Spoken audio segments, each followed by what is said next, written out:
Welcome to reading. We are on lesson 72 today. We left off with Pilgrim Boy where we were looking at the beautiful map on page 50 and 51 in chapter 8. I want you to pause your video and read the rest of chapter 8, which begins on page 52 and it ends on page 54. So pause your video and read the rest of the chapter 8. Hopefully you've read the rest of chapter 8. Now let's get into chapter 9. So you're looking at your books and you should be looking at page 55, which is chapter 9. So some words to watch for as we are reading today are herded, shoals, rebelling, juniper, enormous, suitable. So chapter 9 is entitled Betwixt and Between. Betwixt and between means in the middle. To introduce this chapter, have you ever taken a long trip to get to a vacation spot or a new house?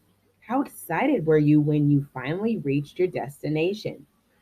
In this chapter, we will learn what happens when the pilgrims finally reached the new world. Now, with this chapter, we are only going to read pages 55 to 57. Now, I'm going to read aloud and I want you to read along with me. Chapter 9, Betwixt and Between. Everyone smiled and laughed as they neared the shores of the New World. That is, everyone smiled except Dorothy Bradford.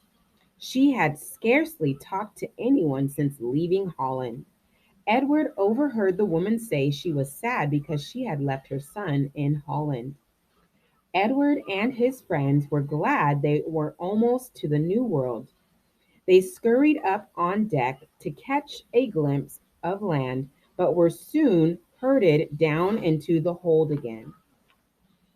"We're running into dangerous shoals," warned Captain Jones. "There's no place to land here. We'll have to head up to the coast." Edward and his friends wandered aimlessly about the hold. They were so eager to leave the ship that they could not even get interested in a game of hide and seek. The next morning, the sailors cast out the anchor. The ship had safely arrived. The passengers crowded onto the deck, where they fell to their knees to thank God for bringing them safely to the New World. Edward and the other children thought they could go to shore at once, but they soon found out otherwise. The grown-ups were busy writing out an agreement for everyone to sign. When Edward grumbled to Father about the delay, Father said, "Some of the passengers are already rebelling against authority. If we are to survive, we need to have laws and work together. We are drawing up an agreement for everyone to sign. Then we must elect leaders to govern us." Later, Father explained to Edward that all the men had signed the agreement, even the grumblers.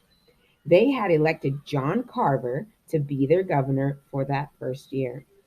Edward watched enviously as 16 of the men climbed into a small boat and rowed ashore to get badly needed wood and water. Eagerly, he waited for their return. Finally, they came. Everyone crowded around to hear what they had discovered on land. "We saw no Indians," said William Bradford. Great job reading with me. Now, please check out Google Classroom to answer some questions about what we have read today. Happy reading.